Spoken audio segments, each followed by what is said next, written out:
गरीबन जो केड़ो दाद फरियाद बाकी छोरी जमी आए न्याणी जो रिश्तो पीरल लाइ वठो सॼी ज़िंदगी निंधण का भरजी गुज़ारींदा खानन जो चालीहो ते गुज़रण ॾे सदा मसला हल कोन था थियनि ॿियो केरु थी सघे थो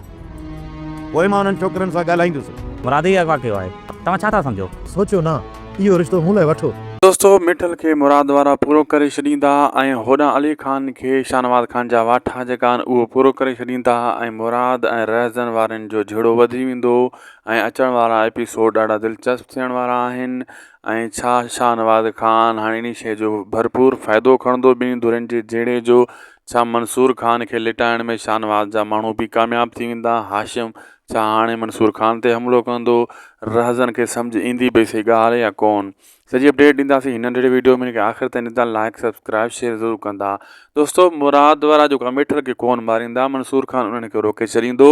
ऐं जेको आहे अली ख़ान खे बि जेको आहे शाहनवाज़ ख़ान जा जेका माण्हू आहिनि उहे कोन मारींदा छो त उहे शाहनवाज़ ख़ान जे राब्ते में न आहिनि शाहनवाज़ ख़ान उन्हनि खे भॼाए छॾियो हुयो उन जाइ ते हाशिम आयल आहे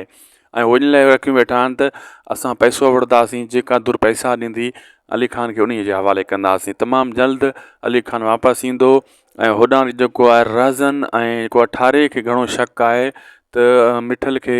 जेको आहे मुराद वारनि किडनैप नाहे कयो उन अगवा नाहे कयो छो त उहो ठारो पंहिंजे रहज़न भाउ खे ईअं चवंदो अगरि मुराद वारनि कयो आहे अगवा त पोइ इन हाशिम खे छो न पकड़ियूं असां पकड़े पुछूं सॼी ॻाल्हि ख़बर पइजी वेंदी रहज़न चवंदो इहा ॻाल्हि बि तुंहिंजी सही आहे उन खे असां पकड़ूं हिते सॼी ख़बर पवंदी त उहो कंहिंजो माण्हू आहे उन किथे रखियो आहे ऐं मिठल खे अहिड़े हिसाब सां थोरो थोरो शक शाहनवाज़ ख़ान ते हाणे रहज़न वारनि जो बि वञी रहियो आहे।